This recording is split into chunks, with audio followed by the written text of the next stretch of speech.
More than 1,000 girls have been abused in sex crimes that have lasted generations in Telford, a new inquiry into the grooming gangs there has revealed.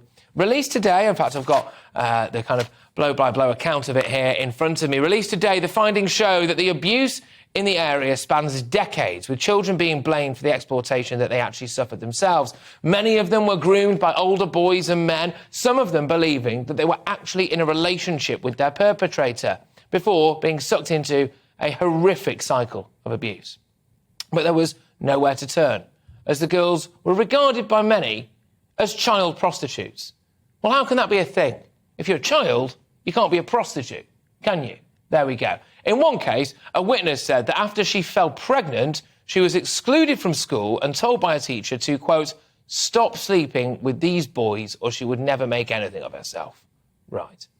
As well as highlighting failures from the authorities and agencies in the area, including West Mercia Police and Telford and Wrekin Council, the report also says, here we go, it's the kicker, drum roll please, there was a background of nervousness around race in Telford, and that this nervousness led to a reluctance to act. So reading between the lines there, the council and the police and whoever else were potentially too afraid of being considered racist to actually stop the industrial gang rape of vulnerable young working-class white girls. More than 170 witnesses came forward to give evidence to the report, which has made 47 recommendations to the agencies. But joining me now to talk about this is David Greenwood, a solicitor who represented survivors of the Rotherham abuse case. David, thank you very much. Have you got déjà vu reading this report?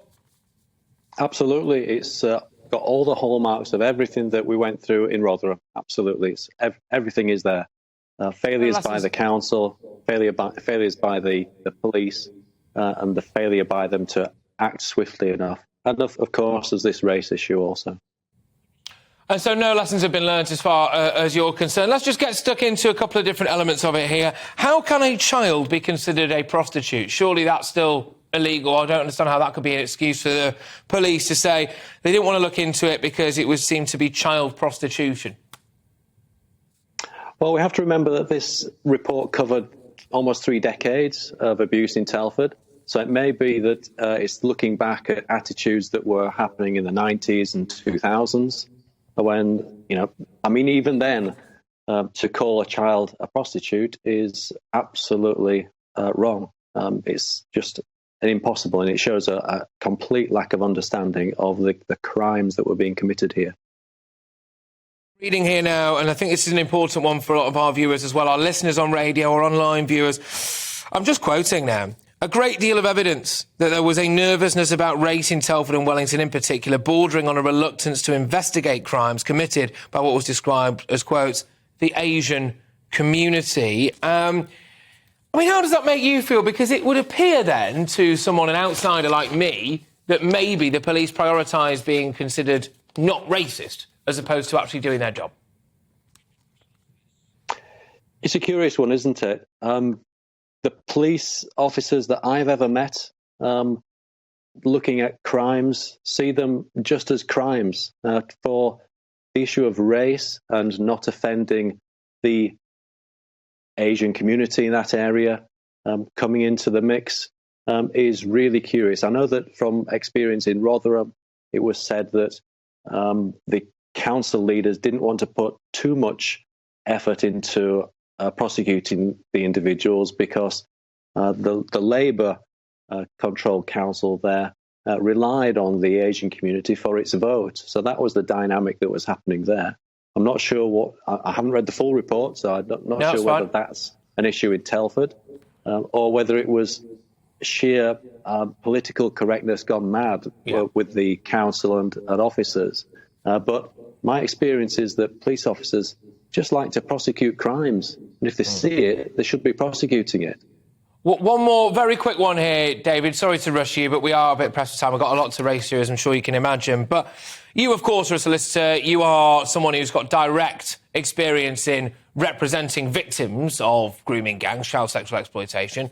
In your opinion, do they ever really get justice? Because from where I'm sitting, the sentences seem far too small and things like deportations never seem to happen. Well, there's a modicum of justice coming through the criminal courts, in fact. There are a few notable judges up in Sheffield who have been helping to prosecute the perpetrators. There are a few in Leeds and Bradford also who are running the trials, and a lot of these perpetrators are being convicted. So that's the criminal side of things. But if you look at bringing council officials and even the police to some kind of accountability, it just isn't happening. There has been no one sacked from the police as a result of their failures, in their catastrophic and negligent failures in Rotherham. No one has been sacked from the council. The accountability just isn't happening at the moment. I'm helping with trying to change the Police Reform Act to allow officers to be prosecuted or brought to justice for gross negligence in this area. The thing is, the police conduct rules at the moment allow police to get away with this, and it's sending the wrong signal to the police. It's sending the signal that it's okay to do a bad job.